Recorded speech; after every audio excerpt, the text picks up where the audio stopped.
JK24/7 news में आप सब लोगों का बहुत स्वागत करते हैं। इस वक्त हमारे साथ जिगमेत नुरबू, जिनको ख्याल लद्दाखी के नाम से भी जाना जाता है, इस वक्त हमारे साथ जुड़े हुए हैं। और आप लोगों को बताना चाहेंगे, ख्याल लद्दाखी साहब ने जो है कल की तारीख में अपनी एक किताब लॉन्च करी है। ये इनकी 5th बुक है जिसका नाम है इजहार ए ख्याल। इन्होंने इसको लॉन्च किया है, दिल्ली के अंदर लॉन्च किया है।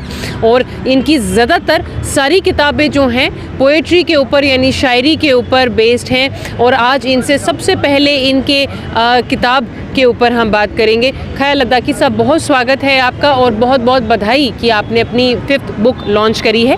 सबसे पहले हमारे दर्शकों को इजहार ए ख्याल के बारे में बताइए। इजहार ख्याल एज़ ऑलवेज़ एक शेरी मजमूआ है, जिसको काव्य संग्रह कह सकते हैं हम, क्योंकि मैं शायरी ही करता हूँ। तो ये एक ऐसी किताब है जिस पे मैंने बहुत टाइम स्पेंड किया है। मतलब this would be the hardest thing that I have done in composing. तो इसमें मैंने दो लैंग्वेजेस में पब्लिश करी है किताब। एक तो उर्दू में है, एक हिंदी में है। तो उसमें हिंदी में मैंने टफ़ वर्ड्स को भी मीनिंग भी दिए हैं, सिंप्लीफाई करके। रीज़न यही है कि मैं चाहता हूँ कि ज़्यादा से ज़्यादा रीडरशिप बढ़े। एवरीवन नोज़ कि रीडरशिप अभी है नहीं, उर्दू नहीं, किसी भी किताब की रीडरशिप ख़त्म हो चुकी है। तो मेरी ये जो किताब है ये पोइट्री पे बेस्ड है, क्लासिक पोइट्री। तो इसका उन्मोचन, इसका लॉन्च यहाँ पे गालिब इंस्टीट्यूट ने किया था। मैं उनका तहे दिल से शुक्रगुज़ार हूँ कि उन्होंने मुझे मौका दिया दिल्ली में। और स्पेशली गालिब इंस्टीट्यूट के साथ बुक लॉन्च करना कोई आसान काम नहीं होता है। मेरी ये खुशकिस्मती है कि मुझे उन्होंने मौका फ़राहम किया और बहुत अच्छे लोग आए थे वहाँ पे।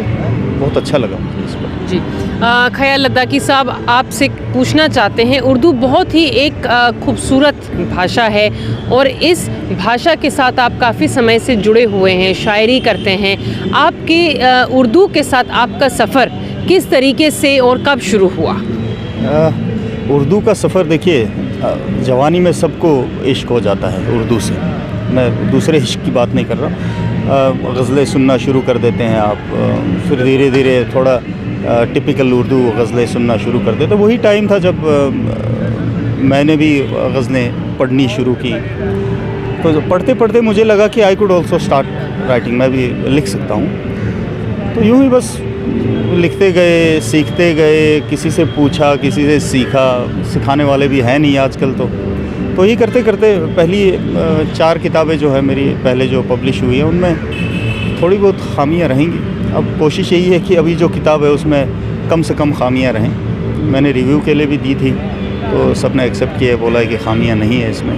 बाकी तो अब रीडरशिप पे डिपेंड करता है। जी, आप कह रहे हैं सिखाने वाला कोई है नहीं और कुछ, बस थोड़ी देर पहले आपने हमसे जिक्र किया था कि आप एक किताब लिखने वाले हैं जिसमें पोइट्री को किस तरीके से लिख सकते हैं, ये आप उस किताब में बतलाने वाले हैं कि जो भी एमेच्योर्स हों या जो पोइट्री लिखने का बहुत शौकीन हैं, जो लिखना चाहते हैं पर उन्हें पता नहीं है कि किस फॉर्मेट को फॉलो करना है या क्या शब्द यूज़ करने हैं, इस किताब के बारे में हमें कुछ बताइए। ये एक शेरी लवाजमात कहते हैं, rules and regulations of poetry, जिसको कॉम्बिनेशन में इल्मुल उरूज़ कहते हैं। अरबी लफ्ज़ है। मैंने इल्मुल उरूज़ पे एक बुक लिखी है, वो कंप्लीट है। अब अगले साल शायद मैं उसको पब्लिश करूँगा। उसमें मैंने बेसिक चीज़ें बताई हैं एक नौसिखे शायर को। क्या चीज़ ध्यान में रखनी चाहिए, स्केल्स क्या होते हैं, आपका मीटर किसे कहते हैं, और आपके dos and don'ts of poetry.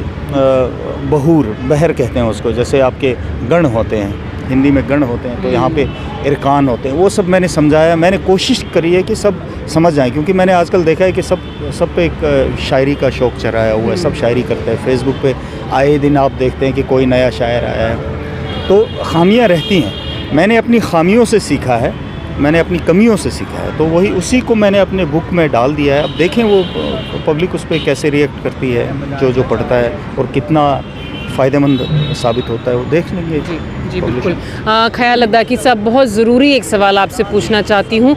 Urdu जो है ख़ास कर लद्दाख जम्मू कश्मीर इलाके के लिए कोई आज की एक भाषा नहीं है उर्दू का काफ़ी समय से स्कूलों में अगर देखा जाए या घरों में अगर हम देखें तो काफ़ी समय से उर्दू का बहुत ही खूबसूरती से परिवारों में, स्कूलों में, दफ्तरों में, डिपार्टमेंटों में इस्तेमाल किया जाता था, एक बोलचाल में, लहजे में। पर आज हम देखते हैं कहीं ना कहीं बहुत ही डिमिनिश होती जा रही है उर्दू लैंग्वेज, काफ़ी कम इस्तेमाल उसका प्रयोग हो रहा है। आप जो एक कोशिश कर रहे हैं कि अपने किताबों के थ्रू, अपने किताबों के ज़रिए से आप इस भाषा को ज़िंदा रखने की कोशिश कर रहे हैं, ऐसे और क्या तरीके हैं जो लद्दाख के अंदर, लद्दाख के लोग, लद्दाख के वासी उर्दू भाषा को किस तरीके से और उसके कल्चर को किस तरीके से और रिवाइव कर सकते हैं? जी, लैंग्वेज के दो पहलू होते हैं, एक तो स्पोकन होता है, एक रिटन होता है। तो उर्दू जब हम कहते हैं कि उर्दू खसारे में उस ट्रबल्स है, उर्दू को प्रॉब्लम हो रही है, तो बोलचाल के हिसाब से मेरे ख़्याल से कोई प्रॉब्लम नहीं है, क्योंकि आज भी बोलते हैं उर्दू ही बोलते हैं, अल्फाज जितने हों ज़्यादातर उर्दू ही होती है। हाँ, रिटन में जो लिखाई पढ़ाई में उर्दू बहुत कम हो चुकी है। इस बारे में मेरे ख़्याल से अभी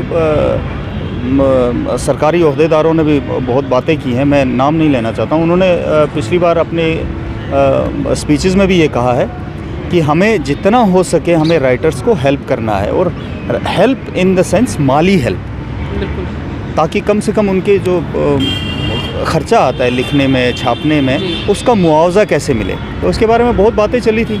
अभी आपके सेक्रेटरी साहब भी टूरिज़म और कल्चर के, उन्होंने भी कहा था कि हम कोशिश यही करेंगे कि हम ज़्यादा से ज़्यादा बुक ख़रीदें, राइटर से, लोकल राइटर से बुक ख़रीदें और उनको हर लाइब्रेरी में बांट दें। लद्दाख में हर स्कूल में एक लाइब्रेरी है और हर गांव में एक स्कूल है।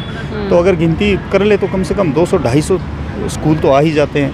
तो 200-250 अगर किताबें निकल जाती हैं, तो उसमें से अगर 10 किताबें भी कोई पढ़ लेता है, पढ़ाई अलग हुई और ख़र्चा भी निकल जाता है एक राइटर को, उससे एक मॉरल बूस्ट मिलता है एक राइटर को। चलिए, मुझे ख़र्चा इनिशियली करना पड़ेगा, बाद में मैं रिकवर कर लूँगा, सोच के फिर लिखना। मेरे इतने दोस्त हैं जिनके पास किताबें तैयार हैं, उनकी प्रॉब्लम यही है कि वो शायद इसलिए नहीं कर रहे क्योंकि फाइनेंशियल, आपको पता है, माली हालात, फिर आपको किताब छापना कोई आसान काम तो है नहीं, बहुत पैसे जाते हैं उसमें। तो उसके बारे में अभी बात चल रही थी, मुझे अच्छा लगा कि उसके बारे में स्टेप ले रही है सरकार, सोच रही है, जिससे राइटर्स को भी अच्छा लगेगा। तो उर्दू एज सच मेरे ख्याल से वो मर तो नहीं सकती।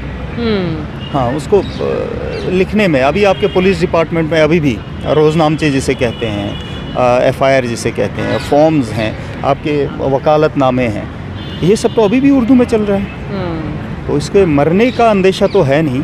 हाँ, सिर्फ इतना है कि अब लिखा पढ़ाई कम हो गई है, स्कूलों में पढ़ाते कम हैं, तो इस कारण से अब हिंदी का इंसर्शन ज़्यादा हो गया और उर्दू थोड़ी कम हो गई। जी, लद्दाख में हमने कई बार देखा है कि आप लोग मुशायरों के थ्रू एक कोशिश कर रहे हैं, शायरी की कोशिश कर रहे हैं, बाहर करगिल से, द्रास से शायर को इनविटेशन दे रहे हैं कि वो लद्दाख में आएँ, मुशायरा पेश करें।